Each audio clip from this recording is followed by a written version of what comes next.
사흘째 침묵을 지키고 있는 박근혜 전 대통령이 내일쯤 청와대를 떠날 것이란 관측이 나오고 있습니다.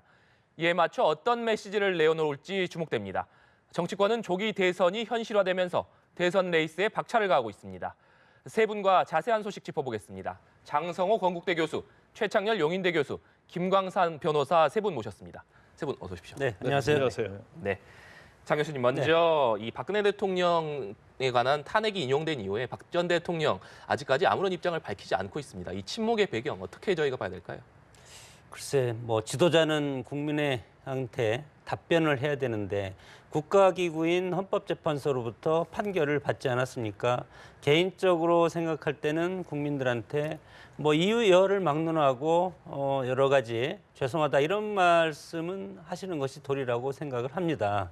그러나 지금 대통령께서는 아직도 이 충격이 상당히 크다고 저는 생각이 드는데 그래도 국가의 한때는 최고의 권좌에 있던 대통령 아니었습니까?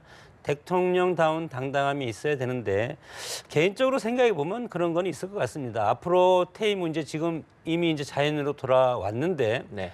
검찰 조사나 앞으로 재판 과정이 남아 있지 않겠습니까? 그래서 앞으로 헌재를 인정하고 모든 것은 다 내 탓이다 이렇게 얘기할 경우에 재판에 영향이 끼칠 수 있다는 그런 판단도 있겠지만 그러나 그것은 포괄적으로 해서 이 사태에 대해서 도의적인 책임은 나한테 있다.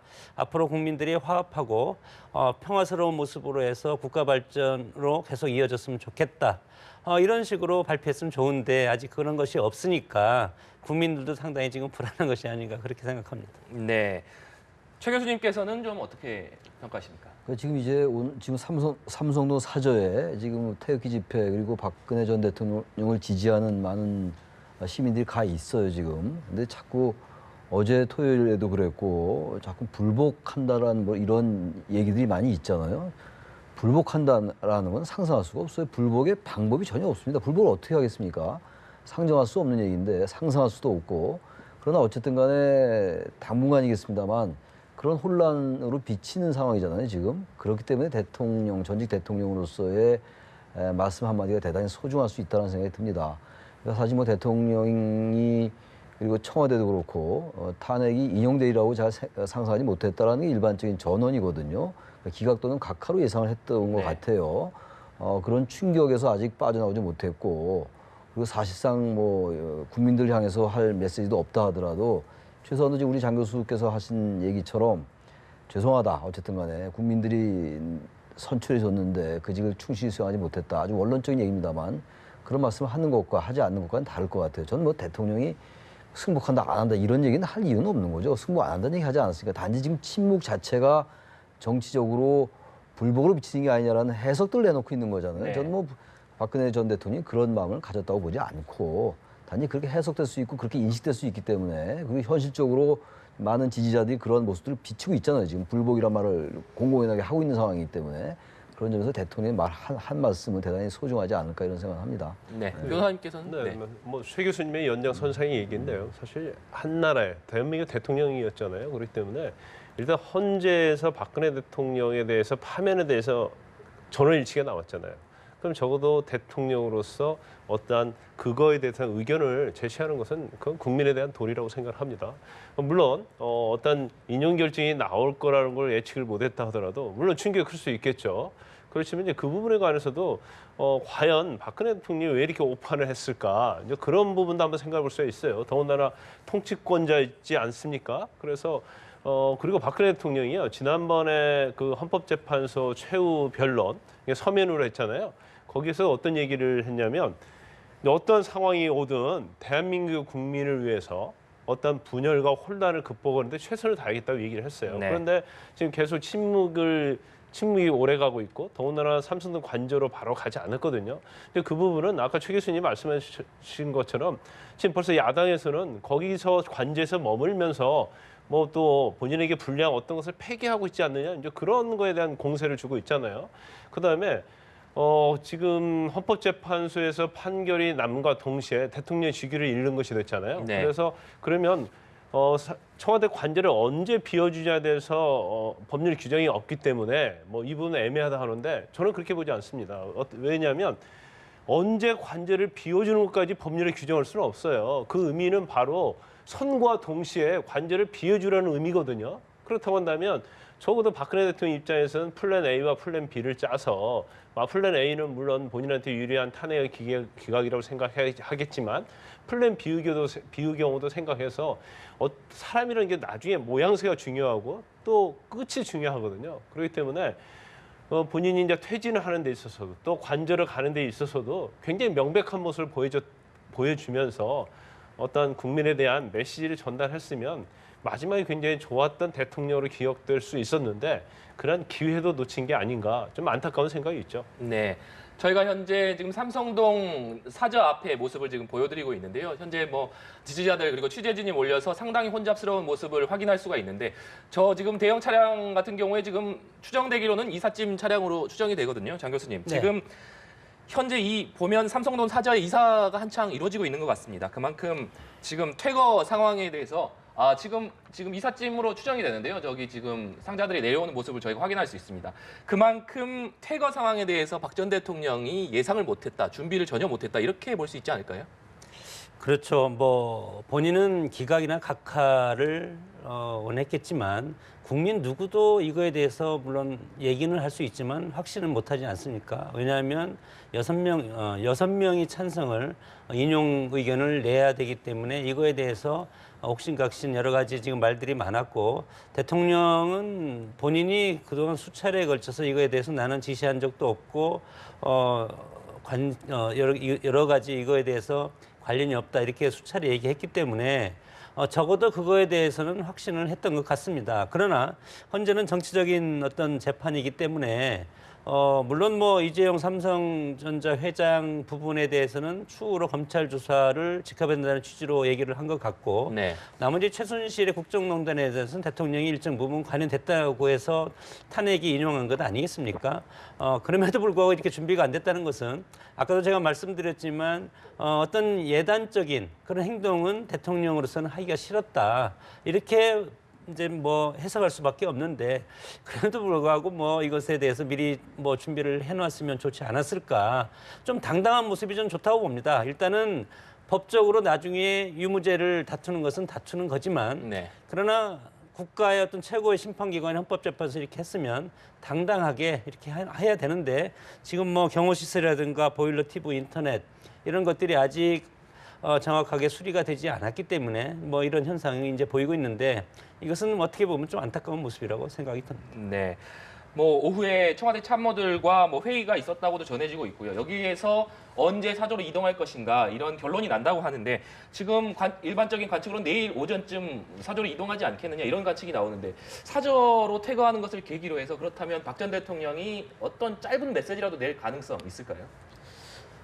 저는 그렇게 높게 보지는 않습니다. 왜 그런 말씀 드리냐면은 올해 1월 1일 날 기자 간담회 때 밝힌 내용, 그리고 의혹이나 혐의를 완전히 부인했고 또 1월 25일 날 인터넷 매체와의 인터뷰에서도 어쨌든 엮인 대로 엮였다 이런 얘기를 했잖아요. 네. 그런 걸로 볼 때는 어쨌든 이 스스로에 대한 어떤 이렇게 잘못했다라는 인식이 별로 없다라고 보여지거든요. 그렇다면 지금 이 사절을 좀 이 관절을 늦게 비우는 것도 그렇고 아무런 이제 그 언급이 없는 것도 그렇고 말이죠. 대통령으로서 할 만한 입장도 아니라고 생각할 것 같고 그리고 사실상 속으로 어떤 아직도 충격에 빠져 있다면 저는 어떤 메시지도 내지 않을 가능성이 높다고 봐요. 그리고 아까 우리 김 변호사께서 말씀하신 것처럼 이미 최후 변론에서 입장을 내놨어요. 어떤 상황이 오더라도 국민의 통합을 위해서 어떤 최선을 다하겠다 이런 입장 내놨거든요. 단지 이제 최종 인용이 된 다음에 얘기를 안 했다는 건데 네. 어쨌든 그 문장 그대로 보면 어떠한 상황이 오든이라는 표현을 썼단 말이죠. 어떤 상황에는 기각도 있고 인용도 있는 거잖아요. 그렇다면 더 이상 박근혜 전 대통령이 내일이 됐든 오늘 오후가 됐든 내일이 될 가능성이 높을 것 같아요. 이제 사저로 이동하는 거는. 네. 어떤 메시지를 낼 가능성 그렇게 높진 않다. 저는 이렇게 봅니다. 네. 앞서도 잠시 언급이 됐는데 박 전 대통령 이제 자연인 신분으로 돌아갔기 때문에 검찰 조사에 불소추 특권이라는 특권 없이 이제 임해야 되는 입장입니다, 변호사님. 이제 사실상 그 검찰에서 강제 수사도 가능해졌다 이렇게 볼 수 있는데요. 검찰 수사 앞으로 어떤 방향으로 전개될 것으로 보십니까? 일단 특검 또 검찰 대면 조사 응하겠다고 했는데 응하지 않았어요. 또 그 부분이 헌법재판소에서 탄핵 사유 중에 굉장히 명백하게 설치가 됐거든요. 그 응하지 않는 걸 보면 앞으로도 계속 헌법을 위반할 가능성이 있다는 거고 헌법 수호의 의지가 없다 이런 식으로 평가하지 않았습니까? 그렇기 때문에 이 부분은 굉장히 이제까지 박근혜 대통령이 해왔던 행위 중에서 굉장히 불리한 요소라고 봅니다. 그래서 일단 검찰에 이제 공이 넘어갔는데 근데 검찰 자체는 아마 수사를 좀 빨리 진행할 가능성이 크다고 봐요. 네. 어차피 이제 조기 대선이 남아 있어요. 그렇지만 이제 조기 대선이라는 자체가 박근혜 대통령에 대해서 조사를 하고 어떤 신병에 대해서 구속을 하게 되면 조기 대선의 영향이 굉장히 클 겁니다. 근데 우리가 한편으로 역발상을 해보면 조기 대선 기간 자체는 어떤 정치 세력이 권력을 잡고 있는 기간이 아니에요.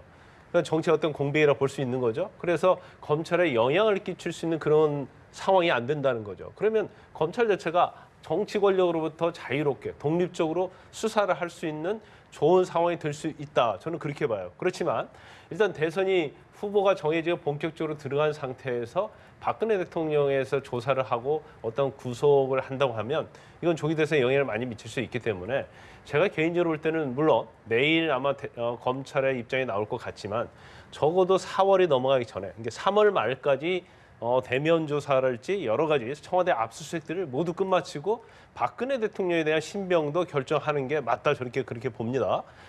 지금 강제 수사를 하면 일단 제일 중요한 부분이 박근혜 대통령이 어떤 대면 조사를 거부했을 때 체포영장이나 아니면 구속영장에서 강제로 데려올 수 있는 부분이 있을 거고요.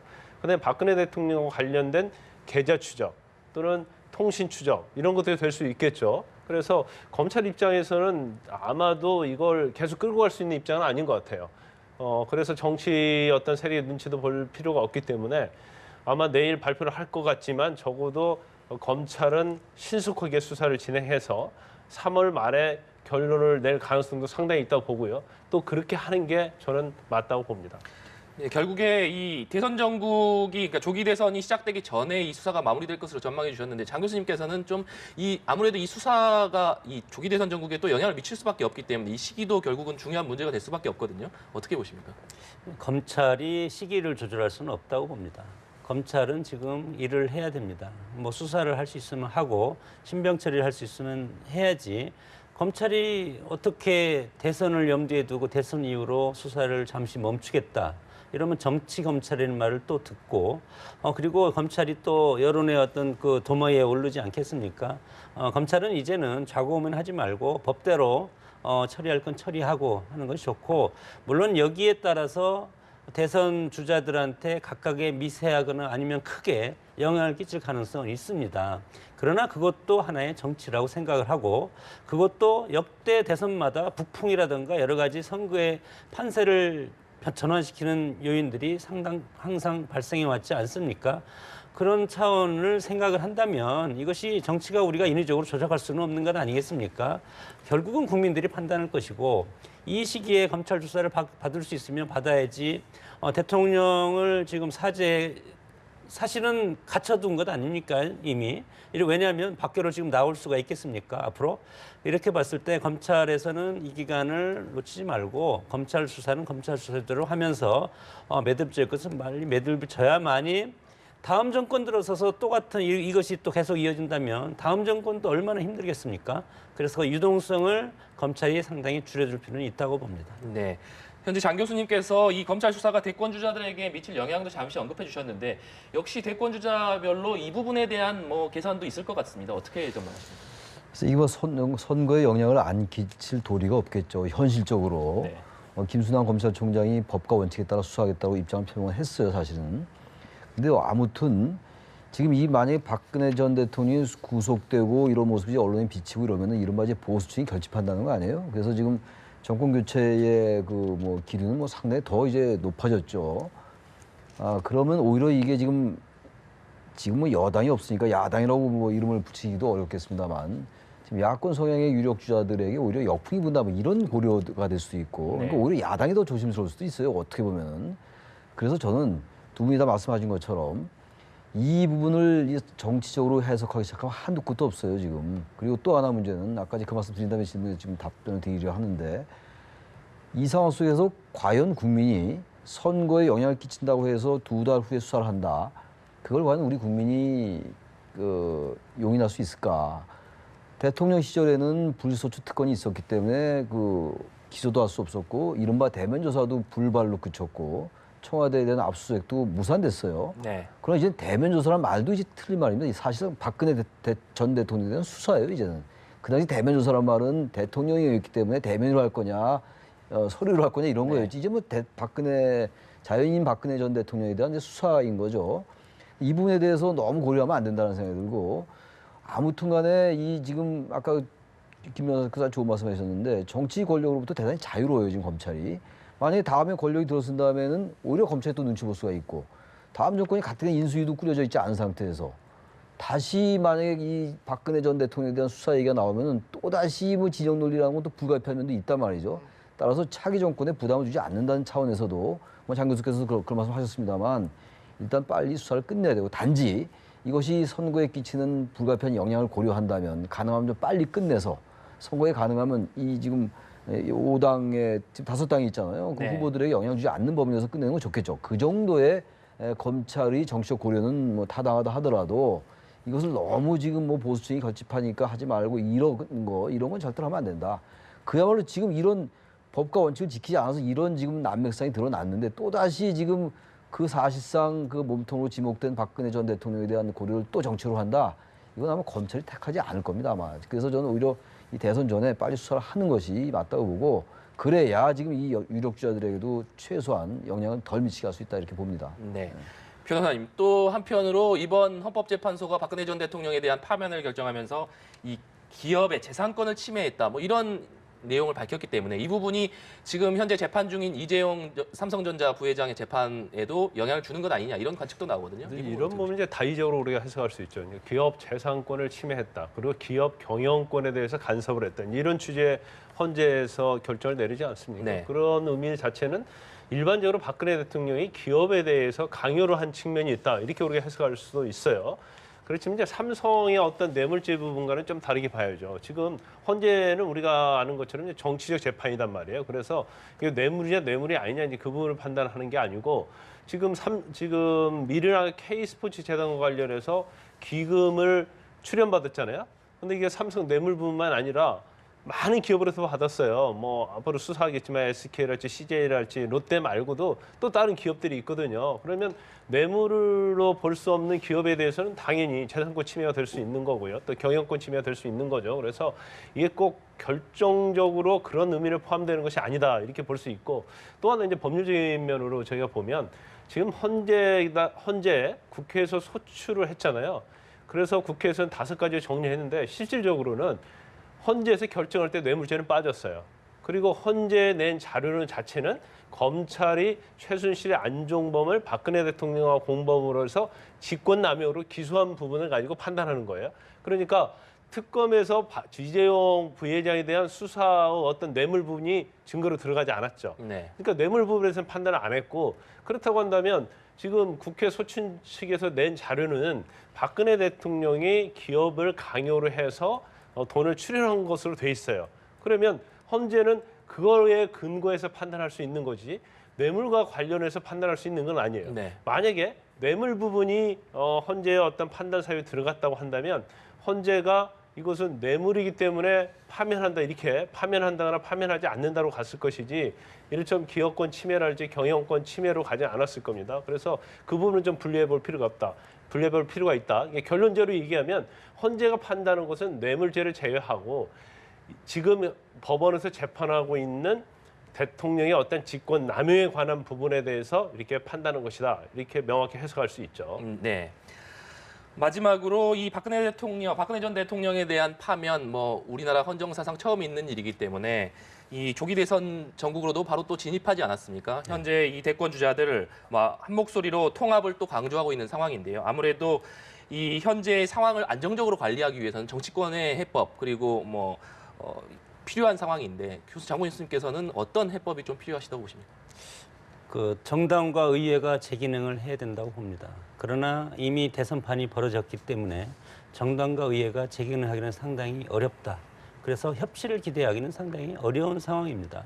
그래서 누가 들어와도 이럴 경우에 정권이 정상적으로 서 있다면 거국 중립 내각을 구성을 해서 초정파적으로 선거 관리를 해야 되는데, 지금은 대통령이 고리사항 아니겠습니까? 황교안 권한대행이 이것을 이끌어 가야 되는데 황교안 권한대행으로서도 이 60일 동안 관리하기가 엄청나게 버거울 가능성이 상당히 크고 이런 상황에서 여야정 협치의 방식을 도입하는 것이 좋겠다. 이것이 정상적인 거국중립 내각이 되든 아니면 피상적인 거국중립 내각이 되든 거국중립 내각을 만들어서 여야 특히 제1당 민주당이 이거에 대해서 책임을 지는 그런 국정의 이니시티브를 져서 끌고 가는 다수당이 그런 걸 해야 되지 않겠습니까? 지금 여당이 없어지지 않았습니까? 이런 상황에서 황교안 권한대행 체제가 이대로 갈 것인가? 저는 그것도 심각하게 고민을 해봐야 된다고 봅니다. 네, 알겠습니다. 오늘 말씀 여기까지 듣도록 하겠습니다. 지금까지 장성호 건국대 교수, 최창렬 용인대 교수, 김광산 변호사와 함께 얘기 들어봤습니다. 오늘 말씀 감사합니다.